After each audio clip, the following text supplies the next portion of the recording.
নমস্কার বন্ধুরা, ভ্রমণ ফ্রিকের আরেকটা ব্লগে আপনাদের সবাইকে স্বাগত। আমি কৌস্তব, আপনাদের ভার্চুয়াল ট্যুর গাইড।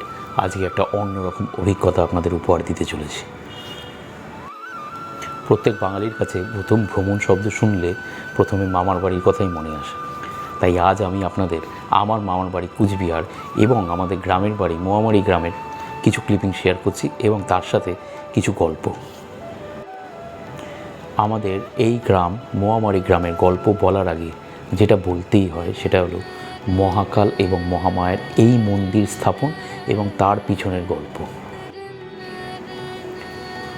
আমার দাদু কুলেন্দ্রনাথ সরকারের বাবা ধীরেন্দ্রনাথ সরকার তীর্থ করতে গিয়েছিলেন এক জায়গায়। সেখানে মহাকাল মন্দির থেকে ফেরার সময় সে তার ব্যাগের মধ্যে একটা বড় শিলা খুঁজে পায়, অ্যান্ড খুব ন্যাচারালি সে শিলাটাকে রাস্তায় ফেলে দেয়। কোইন্সিডেন্টলি সেটা আমাদের গ্রামে মোয়ামারি গ্রামই ফেলেছিলেন। ক্লান্ত হয়ে বাড়ি এসে ঘুমানোর পর রাত্রে সে স্বপ্ন দেখে যে মহাকাল তাকে বলছে যে আমি এত কষ্ট করে তোর সাথে এত দূর এলাম, তুই আমাকে ফেলে দিলি।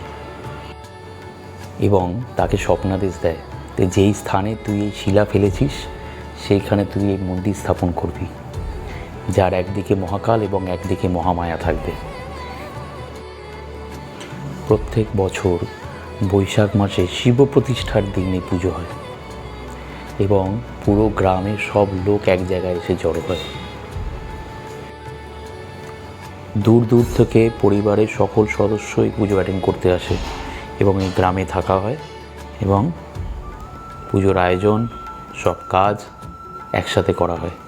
পুকুরে মাছ ধরা হয়, বিকেলে আসর জমায় এই ক্ষেতের চাষিরা দোতারা বাজিয়ে ভাওয়াইয়া গান করে। সে এক অদ্ভুত পরিবেশ। আপনারা এই যে ক্লিপিং দেখছেন এটা হলো গত বছর নভেম্বর মাসের, এবং সেই সময় আরও কিছু জায়গা ঘুরিয়ে দেখানোর একটা ভ্লগ আমি বানিয়েছি, যেটা খুব তাড়াতাড়ি আমি শেয়ার করব। আর মহাকাল পুজোর সময়কার ভ্লগ যদি আমি কখনো থাকি সেই জায়গায় উপস্থিত, তাহলে ডেফিনেটলি একটা ফিল্ম ডকুমেন্টারি বানিয়ে আপনাদের সবার সাথে সেটা শেয়ার করব। দেখতে থাকুন আমার এই চ্যানেল ভ্রমণ ফ্রিক। খুব তাড়াতাড়ি ঘোরার আরও তথ্য এবং রোমাঞ্চকর গল্প নিয়ে আসছি। আই হোপ সবার ভালো লাগবে। আমার এই চ্যানেল একটা সেলফ ফান্ডেড চ্যানেল। ঘোরার খরচা থেকে স্টার্ট করে সব গ্যাজেটস আমার নিজের। খুব উপকৃত হব, হেল্পফুল হবে যদি আপনারা সবাই সাবস্ক্রাইব করেন, লাইক করেন, কমেন্টসে জানান, অনুপ্রেরণা প্রোভাইড করেন। ধন্যবাদ।